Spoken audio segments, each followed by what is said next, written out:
They say that at its root, perfectionism is just fear.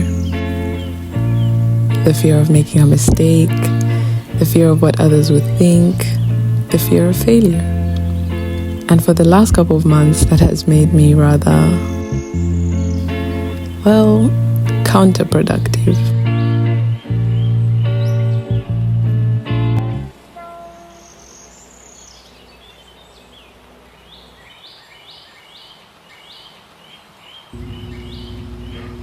I'm tired, can you tell? And it's getting pretty cold out, but I told myself I'm going to the lake today. So we're going to the lake. Yeah, it helps. I think it helps me to reset by communing with God in nature.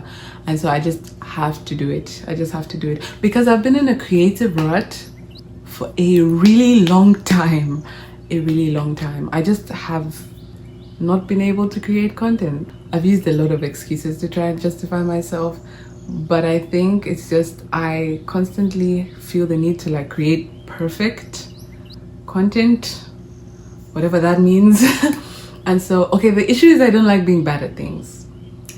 I don't like being bad at things. I just don't like being bad at things, right? But it's like when you're trying something new, you have to allow yourself to not be perfect. You're not just gonna wake up being exceptional at everything, right? It's always a process. It's always a process of like growth and learning and making mistakes and growing. You have to give yourself that permission to make mistakes.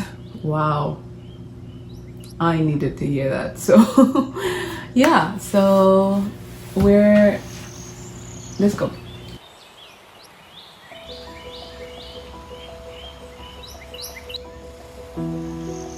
Probably the most valuable lesson I'm learning from this is if you wait to be perfect before you begin, you never will.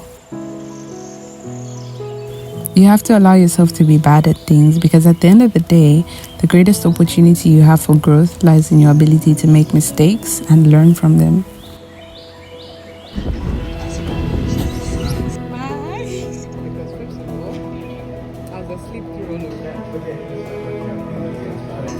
Interesting analogy, but if babies refuse to take their first steps because they were scared they would fall, they would never learn to walk, let alone run. Bye.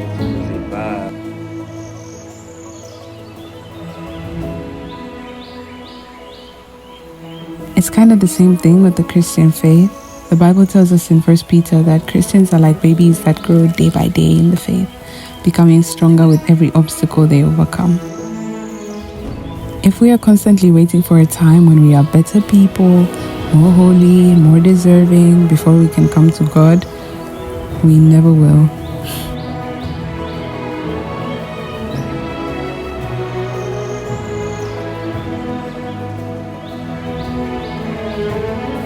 Christ came for the sinners. He came for you and I in our imperfection.